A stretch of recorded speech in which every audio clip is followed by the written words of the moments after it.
Bab 78. Mencengkram kerah baju ayah mertua. Walaupun kepergian sang suami hanya beberapa hari ke luar negeri, namun Canari tetap tidak ikhlas melepaskan kepergian Basten, ditambah dengan kehilangan semangatnya yang baru menimpa keluarga kecil mereka. "Pak, kita ke restoran Salero dulu bentar ya," ucap Basten sama Pak sopir, sebelum mereka menuju bandara. "Iya Den," jawab Pak sopir terdengar malas. Malas bertemu dengan Pak Aguso yang berkarakter keras itu. Kurang dari setengah jam mereka sudah sampai di restoran Salero, penuh dengan kepercayaan diri. Basten memasuki restoran tersebut, yang sebenarnya dia malas bertemu dengan pria berambut gondrong itu. "Pak, tunggu di sini aja ya, saya masuk ke dalam bentar," pamit Basten sama Pak sopir. "Iya Den," sambil menundukkan kepalanya. Beberapa langkah dari mobil, Basten kini sudah memasuki restoran Salero, dan dia langsung menatapi setiap meja yang ada di restoran itu. Dan ternyata di sudut ruangan restoran sebelah kanannya, dia melihat ayah mertuanya sedang duduk di sana sendirian. Dan kemudian Basten langsung menghampiri pria yang sangat malas ia temui itu. "Yah," sapa Basten kepada ayah mertuanya, sambil duduk. Jawab Pak Aguso sambil menghentikan aktivitasnya yang tadinya sedang membaca berita-berita politik di media sosial. Kemudian Basten langsung memberikan sebuah isyarat kepada salah satu karyawan di restoran itu untuk memesan kopi untuk menemani obrolan mereka. "Iya Pak," ucap karyawan yang tadinya dipanggil Basten dengan isyaratnya, sambil menyodorkan buku menu makanan dan minuman. "Ayah mau minum apa?" tanya Basten kepada ayah mertuanya, yang terlihat masih memancarkan wajah tak enak dipandang. "Kopi hitam," jawab Pak Aguso singkat saja. "Mbak, kopi hitam aja, bikin 2 ya." "Iya Pak." "Yah, adakah yang mau ayah bicarakan denganku?" Tanpa basa-basi, Basten langsung memulai obrolan. "Sebenarnya, apa yang kamu rasakan dengan Canari?" Sebuah pertanyaan yang membuat Basten kewalahan menjawabnya. "Kamu terlihat sangat mencintai Canari, tapi di luar sana kamu masih melakukannya kebiasaan burukmu yang belum kamu hapuskan dalam dirimu." Basten semakin kebingungan memahami maksud pembicaraan ayah mertuanya, karena pada dasarnya dia belum melakukan sebuah perbuatan yang haram. "Ayah ngomong apa sih? Saya gak paham. Apa maksud ayah hobi saya gitu?" Basten memastikan.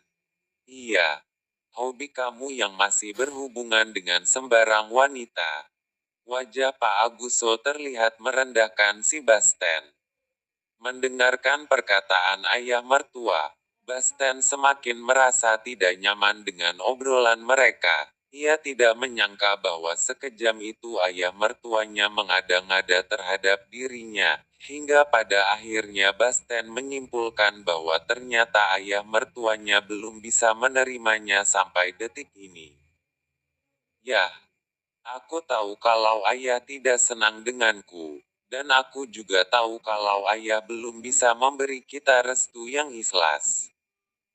Tapi aku tidak habis pikir, ayah akan menyingkirkan aku dengan cara yang sangat jijik ini dengan putri ayah yang sangat aku cintai." Wajah Basten mulai kesal. Mungkin saja kalau bukan ayah mertuanya lawan bicaranya saat ini, pasti sebuah tendangan keras sudah mendarat di bagian punggungnya. "Kamu jangan berlagak licik denganku. Kamu jangan samakan aku dengan Canari yang semudah itu kamu bohongi. Ingat, semua orang mungkin bisa kamu bohongi, tapi tidak denganku." Sentak Pak Aguso. Pak, ini kopi pesanannya tadi. Di sela-sela perdebatan mereka, kopi pesanan Basten tadi tiba. Iya Mbak, jawab Basten singkat. Ayah banyak berkata yang tidak-tidak tentang diriku. Sekarang aku tanya, apakah ayah punya bukti yang kuat tentang perkataan ayah terhadap diriku, setelah saya menikahi putri kesayangan ayah? Basten mulai habis kesabaran, namun dia memilih menetralkan emosinya dengan meneguk kopinya. Di hari keguguran Canari kamu dari mana? Dan saya yakin, inilah cara Tuhan untuk memisahkan putri saya dengan kamu, sampai Tuhan tidak mengizinkan putri saya mengandung anakmu. Perkataan Pak Aguso terdengar semakin tidak enak di telinga Basten. Tanpa basa-basi, Basten yang sudah sangat emosi mendengarkan perkataan ayah mertuanya, dan yang terkesan itu saat Pak Aguso berkata, Tuhan tidak mengizinkan putri saya mengandung anakmu. Dia langsung berdiri dan menarik kerah baju ayah mertuanya dengan keras. Dan mungkin kalau bukan karena Canari, pasti tangannya yang sudah menempel sempurna itu di badan ayah mertuanya. Pasti sebuah tonjokan yang sangat keras dari pria yang berbadan kekar itu sudah mendarat di wajah pria berambut gondrong itu. Dengarkan baik-baik ya. Terserah kamu mau berkata apa tentang diriku, yang pastinya sejak aku menikahi putri kesayanganmu, saya berani bersumpah kalau saya tidak pernah mengkhianati Canari. Saya bersumpah kalau saya tidak pernah lagi kembali ke duniaku yang sangat buruk itu. Amarah Basten benar-benar meledak. Dia berkata dengan tatapan bola mata yang sangat tajam. Namun di balik itu dia masih bisa menetralkan emosinya, hingga dia enggan mendaratkan sebuah tonjokan keras di rahang ayah mertuanya. Pak Aguso mencoba berontak dengan cengkraman tangan Basten di kerah bajunya, namun tangan yang sangat berotot dan kuat itu tidak mampu dilepaskan oleh pria yang umurnya sudah tidak muda itu lagi. Bukankah saat itu kamu sedang bersama dengan perempuan lain? Kamu sedang memeluk tubuh wanita lain, menemaninya di rumah sakit, sementara istri kamu yang sedang berbaring lemah di rumah sakit, sedang membutuhkan kamu, tapi kamu malah senang-senang dengan perempuan lain.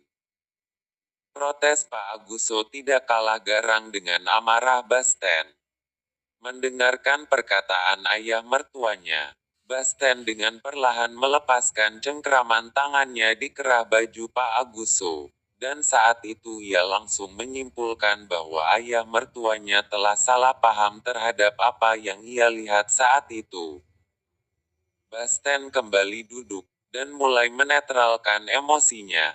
Apa yang telah mata Anda lihat, belum tentu sesuai dengan apa yang otak Anda pikirkan.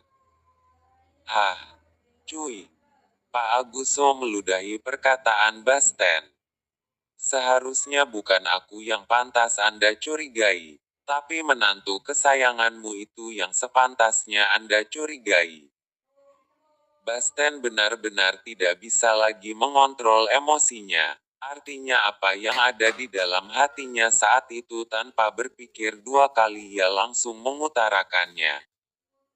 Kamu jangan mengalihkan pembicaraan. Kamu jangan menjual sama saya kelicikanmu itu. Saya bukan orang yang bisa Anda bodoh-bodohi. Pak Aguso masih terlihat garang. Anda tanya sendiri pada Velti. Apa kesalahan menantu kesayanganmu itu, hingga dia melayangkan surat gugatan perceraian dengan menantu yang selalu Anda sanjung-sanjung itu?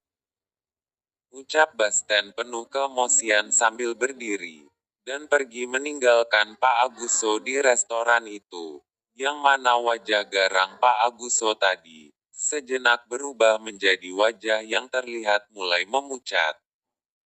Berapa menit kemudian, Basten sudah sampai di tempat parkir, dan langsung memerintahkan sopirnya untuk mengantarkan dia ke bandara.